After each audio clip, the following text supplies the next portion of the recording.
सुल्तान मुराद का चेहरा गजब से तमतमा रहा था और सुल्तान मुराद की पेशानी पर पसीने के कतरे नुमायां थे। सुल्तान मुराद के कदमों में उसके आबाओ अजदाद का सबसे कीमती गुलदान टुकड़े टुकड़े होकर बिखरा पड़ा था। यह वो गुलदान था जो सुल्तान मुराद को उसके वालिद सुल्तान सिकंदर ने अपनी आखिरी फतह की निशानी के तौर पर दिया था। इस नुकसान का जिम्मेदार एक कम उम्र खादिम, जिसका नाम अयाज था, सर झुकाए खड़ा था और अयाज का पूरा वजूद खौफ से लर्ज रहा था। सुल्तान मुराद ने अपनी शमशीर नियाम से बाहर निकाली और गरजदार आवाज में कहा, अयाज, तुमने सुल्तान मुराद की सबसे अजीज मता को अपनी लापरवाही की नजर कर दिया है, लिहाजा अब सुल्तान मुराद तुम्हारे खून से इस गुलदान की कीमत वसूल करेगा। वजीर खास, जिसका नाम हकीम हमीद था, तेजी से आगे बढ़ा और हकीम हमीद ने सुल्तान मुराद के सामने हाथ जोड़ दिए। हकीम हमीद ने इंतहाई अदब से अर्ज किया, सुल्तान मुराद, गुस्से में किए गए फैसले अक्सर पछतावे का बाइस बनते हैं। अयाज अभी नादान है और यह गलती जान बूझकर नहीं की गई, बल्कि यह महज एक हादसा था। सुल्तान मुराद ने हकीम हमीद को गुस्से से पीछे धकेल दिया और कहा, हकीम हमीद, तुम हट जाओ। यह नादानी नहीं बल्कि मुजरिमाना गफलत है और सुल्तान मुराद ऐसी गफलत को कभी माफ नहीं करता। अगर आज मैंने अयाज को छोड़ दिया तो कल हर खादिम महल का कीमती सामान तोड़ना शुरू कर देगा। सुल्तान मुराद ने तलवार फजा में लहराई और अयाज की गर्दन का निशाना लिया। अयाज ने मौत को इतना करीब देखकर अपनी आंखें बंद कर लीं, लेकिन अयाज अपनी जगह से 1 इंच भी नहीं हिला। सुल्तान मुराद यह देखकर रुक गया और सुल्तान मुराद ने हैरत से पूछा, अयाज, क्या तुम्हें मौत से डर नहीं लगता? तुम भागने की कोशिश क्यों नहीं करते? अयाज ने कांपती हुई आवाज में जवाब दिया, सुल्तान मुराद, भागकर मैं कहां जाऊंगा? जमीन और आसमान की बादशाही तो अल्लाह की है। अगर मेरी मौत लिखी है तो सुल्तान मुराद की तलवार सिर्फ एक जरिया है। यह सुनकर सुल्तान मुराद का गुस्सा मजीद भड़क उठा। सुल्तान मुराद ने कहा, तुम जबान चलाते हो? अब तो तुम्हारा बचना नामुमकिन है। मैं तुम्हें ऐसी इबरतनाक सजा दूंगा कि दुनिया याद रखेगी। हकीम हमीद ने दोबारा मदाखलत की और कहा, सुल्तान मुराद, याद रखें कि एक अजीम बादशाह का असल जेवर उसका रहम होता है, न कि उसकी तलवार। सुल्तान मुराद ने सख्ती से जवाब दिया, हकीम हमीद, बादशाही रोब से चलती है, रहम से नहीं।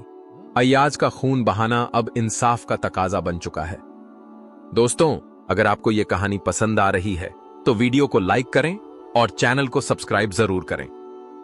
खैर, अयाज ने जब देखा कि सुल्तान मुराद का इरादा अटल है तो अयाज ने एक गहरी सांस ली। अयाज ने धीमी मगर पुरज़्म आवाज में कुरान ए करीम की एक आयत का हिस्सा तिलावत किया, जिसका मतलब है वो लोग जो अपने गुस्से को पी जाते हैं। सुल्तान मुराद का हाथ हवा में मुअल्लक हो गया। सुल्तान मुराद, जो कि एक दीनदार हुक्मरान भी था, अल्लाह का कलाम सुनकर सहम गया। सुल्तान मुराद ने पूछा, अयाज, तुमने अभी क्या कहा? अयाज ने सर उठाया और दोबारा कहा। हकीम हमीद ने फौरन लुकमा दिया। सुल्तान मुराद, अल्लाह उन लोगों की तारीफ कर रहा है जो ताकत रखने के बावजूद गुस्सा पी जाते हैं। यह बहादुरी की सबसे ऊंची कस्म है। सुल्तान मुराद ने अपनी तलवार आहिस्ता आहिस्ता नीचे कर ली। सुल्तान मुराद के माथे पर पसीना आ गया और सुल्तान मुराद ने कहा, बेशक अल्लाह का कलाम सच्चा है। मैंने अपना गुस्सा पी लिया, लेकिन सजा तो बहरहाल मिलेगी ताकि अयाज को याद रहे। लेकिन अयाज खामोश नहीं हुआ।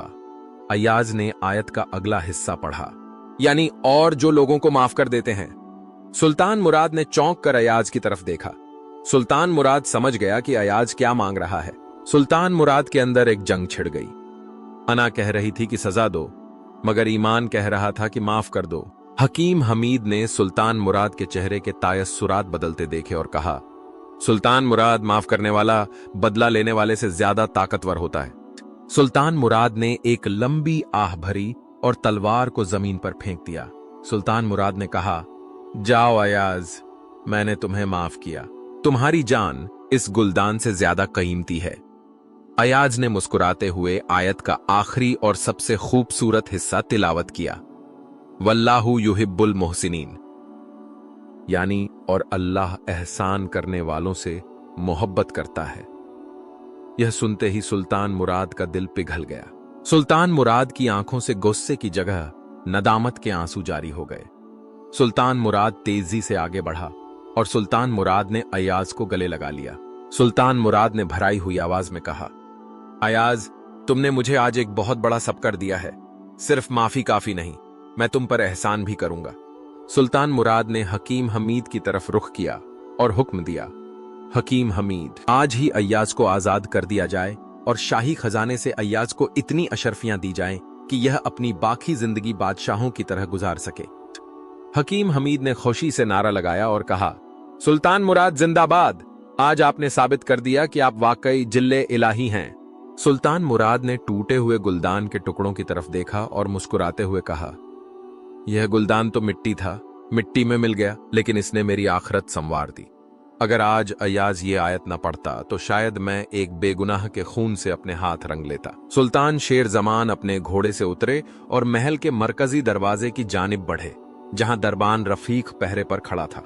सुल्तान शेर जमान का लिबास शिकार के दौरान फट चुका था और चेहरे पर धूल मिट्टी जमी हुई थी, जिसकी वजह से सुल्तान शेर जमान को पहचानना मुश्किल हो रहा था।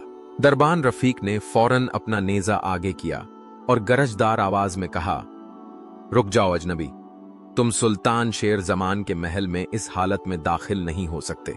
सुल्तान शेर जमान, जो पहले ही शिकार में नाकामी की वजह से शदीद गुस्से में थे, दरबान रफीक की इस गुस्ताखी पर आग बगुला हो गए। सुल्तान शेर जमान ने अपनी तलवार म्यान से निकाल ली और दरबान रफीक की तरफ बढ़ते हुए कहा, तुम्हारी जुर्रत कैसे हुई कि तुम अपने बादशाह का रास्ता रोको? मैं सुल्तान शेर जमान हूं। दरबान रफीक अपनी जगह से 1 इंच भी नहीं हिला और मजबूत लहजे में बोला, मैं किसी भी ऐसे शख्स को महल में दाखिल होने की इजाजत नहीं दे सकता जो अपनी शिनाख्त साबित न कर सके, चाहे वह खुद को सुल्तान शेर जमान ही क्यों न कहे। यह मेरा फर्ज है। सुल्तान शेर जमान का गुस्सा 7वें आसमान पर पहुंच गया। सुल्तान शेर जमान ने चिल्लाकर कहा, सिपह सालार तारिक, फौरन यहां आओ और इस बदतमीज दरबान रफीक को गिरफ्तार कर लो। सिपह सालार तारिक, जो करीब ही खड़े थे, भागते हुए आए और सुल्तान शेर जमान को पहचानकर फौरन झुक गए। सिपह सालार तारिक ने लरजती हुई आवाज में कहा, सुल्तान शेर जमान, यह दरबान रफीक नया है और आपको पहचान नहीं सका, इसे माफ कर दे। सुल्तान शेर जमान ने गुस्से से कांपते हुए कहा, नहीं सिपह सालार तारिक, दरबान रफीक ने मेरे हुक्म की तामील करने की बजाय मुझ पर शक किया। दरबान रफीक का सर अब भी और इसी वक्त कलम कर दिया जाए ताकि आइंदा कोई भी सुल्तान शेर जमान का रास्ता रोकने की जुर्रत न करे। दरबान रफीक ने खामोशी से अपना सर झुका लिया, लेकिन अपनी जगह से नहीं हटा। सिपह सालार तारिक ने तलवार निकाली और दरबान रफीक की तरफ बढ़े। एन इसी वक्त वजीर बाखिर महल के अंदर से बाहर निकले और यह मंजर देखकर हैरान रह गए।